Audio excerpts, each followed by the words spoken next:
Logical इक्विवेलेंसेस को discuss करने के बाद हमारा अगला टॉपिक है De Morgan's law. De Morgan's law क्या कहता है? The negation of an and proposition is logically equivalent to the or proposition in which each component is negated। यकीनन आपको समझ नहीं आई होगी। मैं डी मॉर्गन्स लॉ की सिंबॉलिक नोटेशन के साथ आपको एक्सप्लेन करने की कोशिश करता हूँ। स्टेटमेंट क्या है? The negation of an and proposition, यानी ये दो प्रोपोजिशंस पी एंड क्यू हैं, तो उनकी एंड उन पर एंड ऑपरेटर हमने लगाया और फिर उसकी हमने निगेशन ली। दोबारा से जाते हैं। The negation of an and proposition, and proposition यानी पी और क्यू का एंड हमने ले लिया और फिर उसकी हमने निगेशन ले ली, जैसे कि यहाँ पर हमने किया। The negation of an and proposition, फिर आगे चलते हैं, is logically equivalent to the or proposition in which each component is negated. Is logically equivalent to an or proposition in which each component is negated, यानी P की भी अलहदा से हमने निगेशन लिया है, क्यू की भी अलहदा से निगेशन लिया है। हर कंपोनेंट की निगेशन हमने अलहदा अलहदा ली है और फिर उसका और हमने लिया है। दोबारा से जाते हैं। The negation of an and proposition is logically equivalent to the or proposition in which each component is negated. I hope कि अब ये बात आपको समझ आ गई होगी। इसी तरीके से एक और डी मॉर्गन लॉ है। The negation of an or proposition is logically equivalent to the and proposition in which each component is negated. वैसे ही जैसे दो प्रोपोजिशंस पी और क्यू हों तो उनका आर ले लिया हमने और फिर उसकी निगेशन ली, तो ये लॉजिकली इक्विवेलेंट होगी। इन दोनों के निगेशन अलहदा अलहदा ले लें और हम यहाँ पर एंड लगा दें, तो सिंपल सी बात है।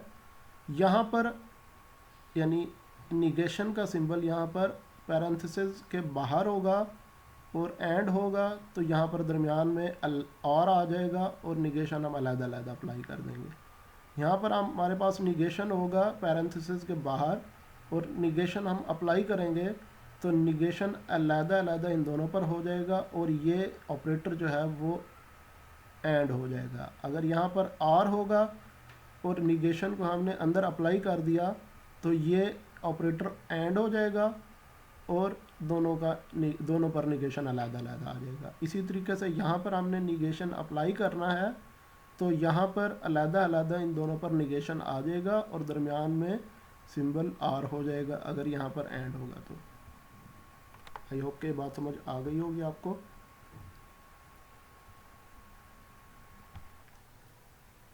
अच्छा, कुछ एग्जांपल्स लेते हैं। एग्जांपल्स हैं, क्वेश्चन है जी, negate the following compound propositions. Mudassir is 6 feet tall and he weighs at least 200 pound। यानी यहाँ पर एंड ऑपरेटर है और मुदस्सिर इज 6 feet tall, ये एक कंपोनेंट हो गया, and he weighs at least 200 pounds, तो यानी मुदस्सिर का कद 6 फीट है और उसका वज़न कम अज़ कम, एटलीस्ट का मतलब है कम अज़ कम 200 पाउंड है, तो यानी 200 पाउंड से ज़्यादा हो सकता है उसका वज़न। तो इस स्टेटमेंट को हमने निगेट करना है, यानी इस पर हमने डी मॉर्गन्स लॉ अप्लाई करना है।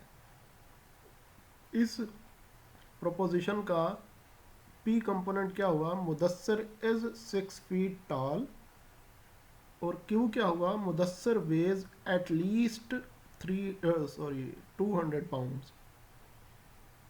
तो रिकॉल करें, मुदस्सिर कि इस स्टेटमेंट को हम किस तरीके से रिप्रेजेंट कर सकते हैं।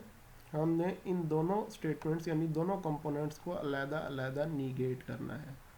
Mudassir is not 6 feet tall, यानी इस स्टेटमेंट को हमने निगेट किया, यानी उसका निगेशन लिया।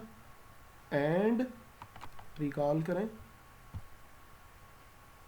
यहाँ पर एंड था,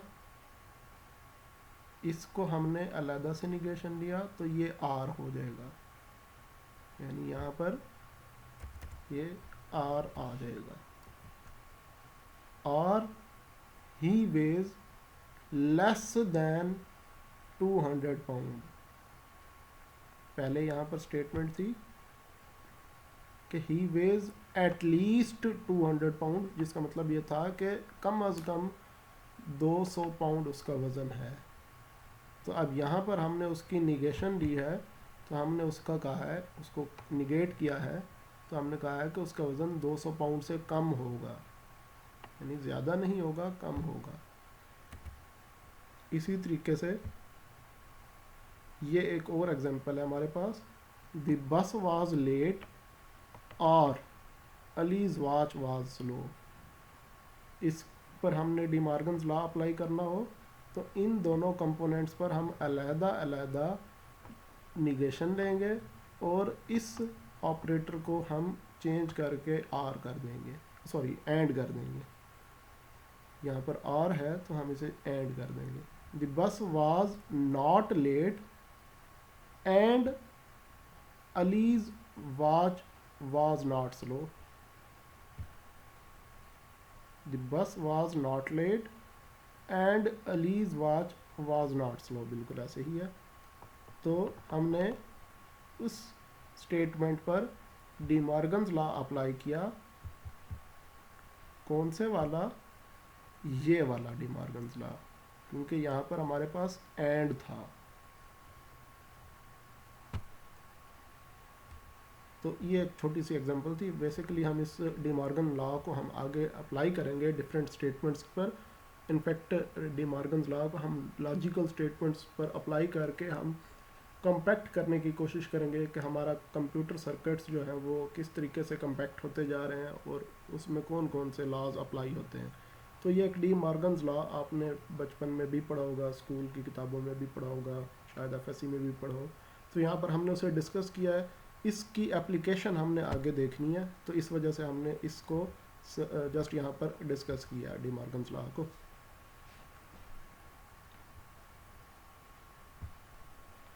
डी मॉर्गन्स लॉ एक लॉ हमने पढ़ा है, उसके अलावा हम और भी बहुत सारे लॉज अभी आगे थोड़ी देर में पढ़ेंगे या शायद अगली क्लास में पढ़ेंगे। तो वो 10 एक लॉज यहाँ पर हैं और फिर उसके बाद इम्प्लीकेशंस और बाय कंडीशनल के भी लॉज हैं, वो भी हम आगे देखेंगे और फिर सबको मिलाकर हम अप्लाई किया करेंगे।